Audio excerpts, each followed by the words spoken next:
All right, next game, Cowboys at the Seahawks. This line open up. Seahawks -3. It's up to 5. So who do you like here? I like the Seahawks even despite the line movement. I mean, we've seen the Seahawks kind of allow a lot of points these first 2 games of the season, and they have a poor pass rush. So like those 2 things would lead you to believe like, oh, maybe Dak Prescott has a chance here. But the back 7 for the Seahawks is still really strong.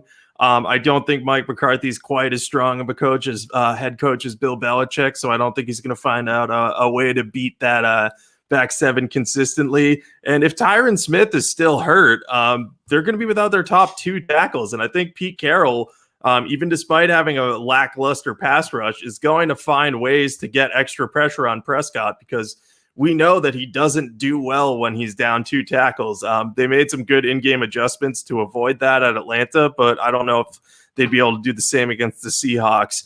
I am slightly worried about the Cowboys covering because they have a good offense, but they were really lucky to win last week and they still didn't cover.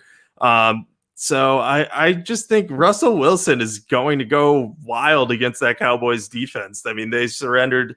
I know this was partially turnover related, but 39 points to the Falcons. And I feel like Russell Wilson and the Seahawks pass catchers profile similarly to the Falcons offense in that they are, an elite quarterback and receiver unit.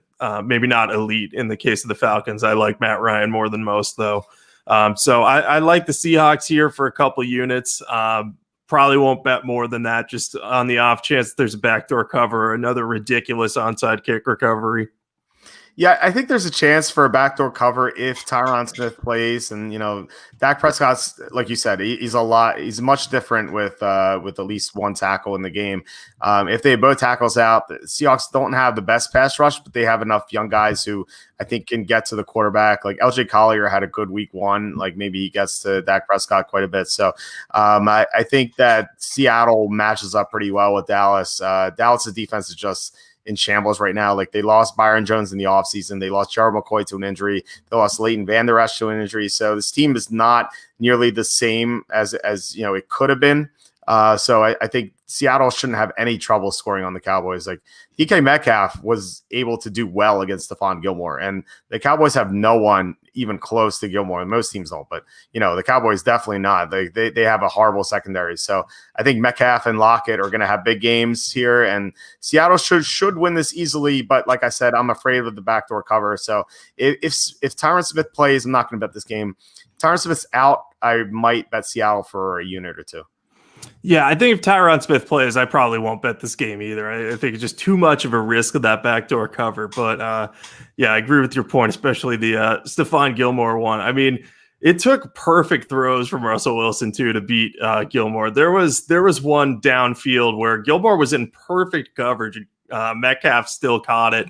I saw a lot of people being like, oh yeah, Gilmore got burned by Metcalf. And I'm like, oh, he did not get burned. Russell Wilson's just that good. And I feel like we're going to be seeing a lot of that this year. Right now, like he's probably one of the it's 2 weeks into the season, but he's one of the favorites for MVP along with Aaron Rodgers and Josh Allen, just because I keep track of that on a week-by-week basis.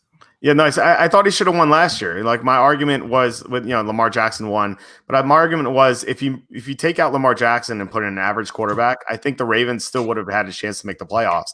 Whereas if you took an average quarterback and replaced him with Russell Wilson on the Seahawks, I think that Seahawks team goes 4-12 or 5-11. So I thought that Russell Wilson should have won MVP. And yeah, I agree. I think he's the front runner right now. But yeah, we have 15 weeks to go, so we'll see what happens.